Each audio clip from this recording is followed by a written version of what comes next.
The sun hung low over the Wyoming plains, throwing long golden fingers across the dust. Jacob Merrin rode toward the old Baxter property, a place most men didn't bother with anymore. Folks said it was cursed, or at least haunted by bad choices. But Jacob wasn't one for gossip. He was there for business. His ranch needed another strong horse before winter. Word in town was that Clyde Baxter still had a few left worth buying, though the man's reputation for cruelty made Jacob hesitate. But work was work, and Jacob's ranch wasn't going to run itself. As he dismounted by the leaning barn, he noticed the yard was empty. No ducks barking. No smoke from the house chimney. Just silence and the smell of hay gone sour. Clyde. He called, knocking on the barn door. It's Merrin from over near Cold Creek. Came to see about that stallion you were selling.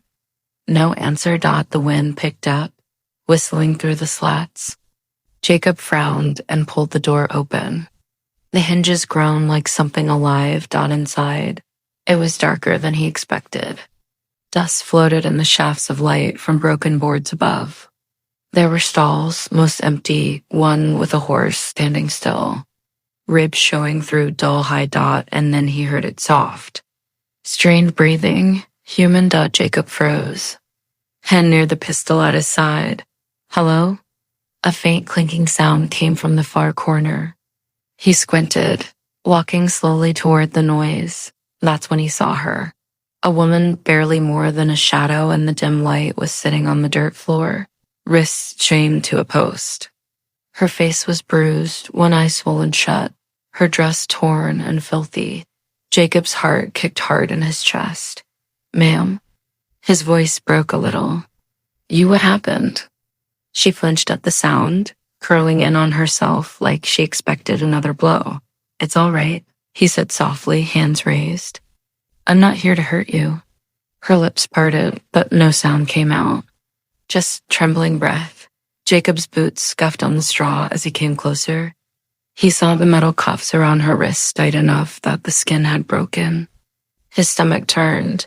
Who did this to you? She shook her head slowly. Clyde, she whispered finally. He said no one missed me. Jacob's jaw tightened. Where is he now? Her gaze darted toward the back of the barn. Went into town. Said he'd be back before dark. Jacob glanced at the door, at the fading light outside. Not much time. He drew his knife and knelt beside her. I'm cutting you loose, ma'am. You don't need to be scared of me. Her eyes filled with tears as the chain snapped free. The sound was sharp, echoing off the wooden walls like a promise. When the last link fell, she sagged forward into his arms before catching herself. Easy, he murmured, steadying her. You can lean on me. She tried to stand, but her legs buckled. Been here. 3 days, she managed. Didn't think anyone come.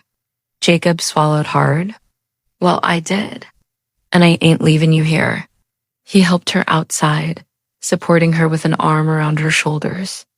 The sunlight hit her face, and he saw how bad the bruises really were. She was young, maybe 23, 24, and despite the dirt and blood, there was something strong about her eyes. He lifted her onto his horse gently. We're going to my place. My sister'll tend your wounds. You'll be safe, I swear it. As they rode away, she clung to him weakly, her breath shaky against his coat top by the time they reached Jacob's ranch. Twilight had swallowed the hills. His sister, Martha, came running out from the porch when she saw them. Lord Jacob. What happened? Found her at Baxter's, chained in his barn. Martha's hand flew to her mouth. Heaven help her. Get her inside. Warm water, clean cloths. I'll go get the doctor. But as Jacob turned to leave, the woman caught his sleeve, double quotes, no. Please, she whispered. No doctor.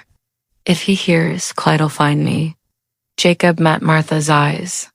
His sister nodded silently and guided the woman inside.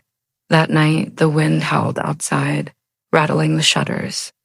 Jacob sat by the fire, staring at the flames, trying to make sense of it all. He couldn't sleep.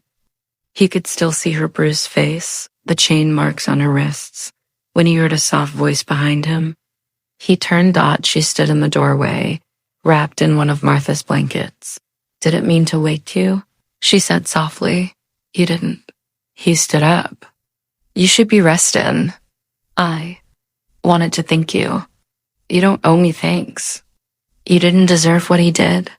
Her eyes dropped. "Men like Clyde, they think some of us don't deserve much of anything." "What's your name?" Jacob asked gently. "Ellie," she said after a pause. "Eleanor Brooks." "Well, Ellie, you're safe here. I'll see to it no man lays a hand on you again." She gave a small, tired smile. "I don't even know why you stopped." "Most folks don't cross Clyde."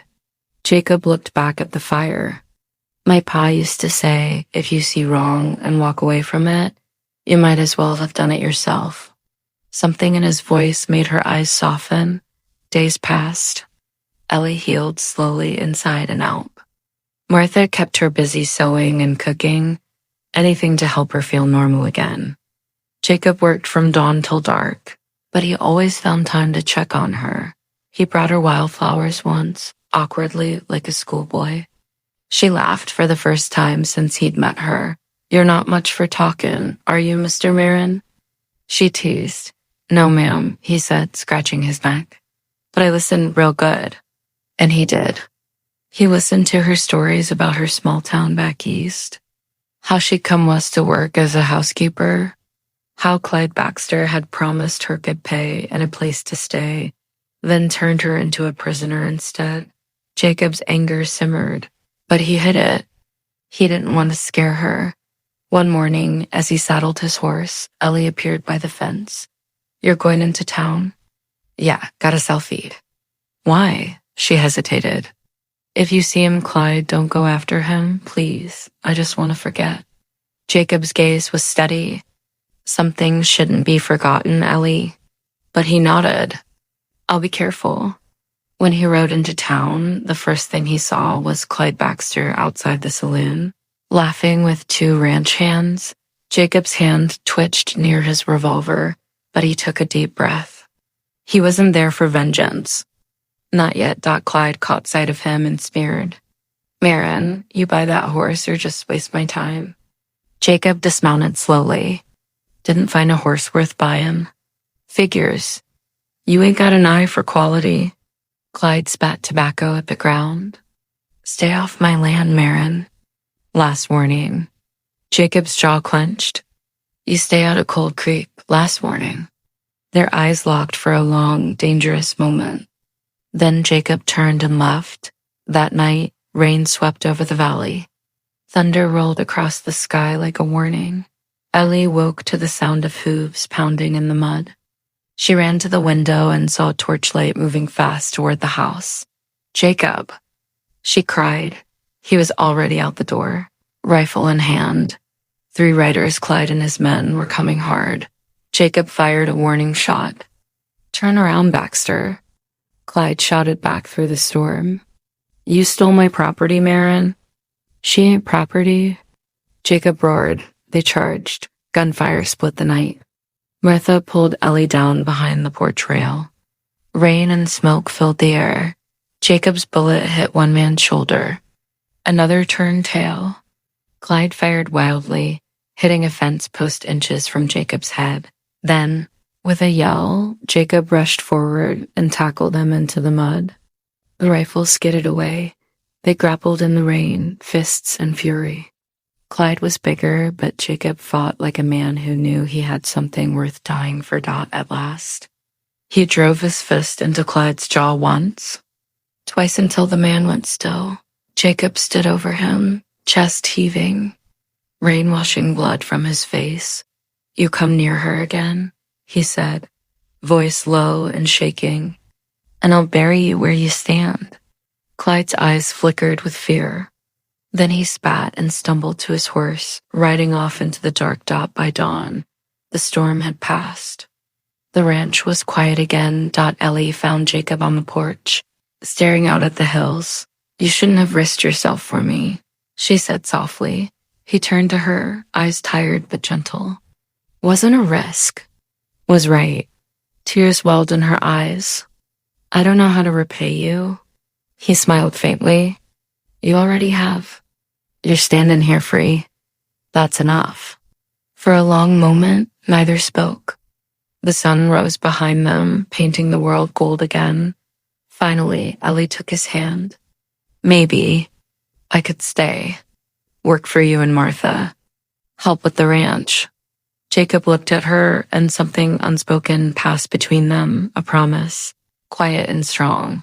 You can stay as long as you want, Ellie, he said. This place could use another brave soul. She smiled small, real and full of hope. For the first time in years, Jacob felt peace settle deep in his chest. The past would fade, the scars would heal, and the ranch would stand strong as the people rebuilding their lives upon it. Moral of the story: kindness is the quiet courage that rebuilds what cruelty destroys.